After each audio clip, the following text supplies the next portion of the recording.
এ আব্বা একটা কথা বলতে চাই।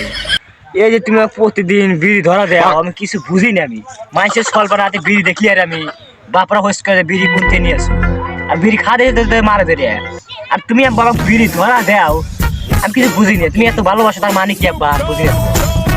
আরে ও কথা কইস না। তোর মা মরিয়া মরিয়া মরিয়া মরিয়া মরিয়া মরিয়া তুই একটু সওয়ালি হস। তো বাবারে তোর জন্য আমার কলজা ফাইটা যায়। আর সব মানুষেরা তো আটা খাওয়ার বদলে আমার হাতে যদি তুই বিড়িও খাস বাবা, তাও কোনো সমস্যা নাই। এই জন্য তো বিড়ি ধরা দেয় বাবা, আমার কলজা ফাইটা যায়। এবার তো বাপ আমি কারোর বাপ দেখি না, এত ভালোবাসো আমাকে তুমি আব্বা। এবার বাপ মনে কারোর মনে ভাগ্য মনে হয় না আবার, কারোর ভাগ্য হয় কারোর ভাগ্য হয় না। আমার যে এত কপাল ভালো আব্বা, যাই আমি আর জীবনে তুমি আমাকে যত পরিমাণ ভালোবাসো আব্বা, আমি আর জীবনে বিড়ি খাবো না। এই আজকে থেকে আমি কথা দিলাম আব্বা, এই বিড়ি খাম, বিড়ি ফালা দিলাম, এই বিড়ি ফালা দিলাম।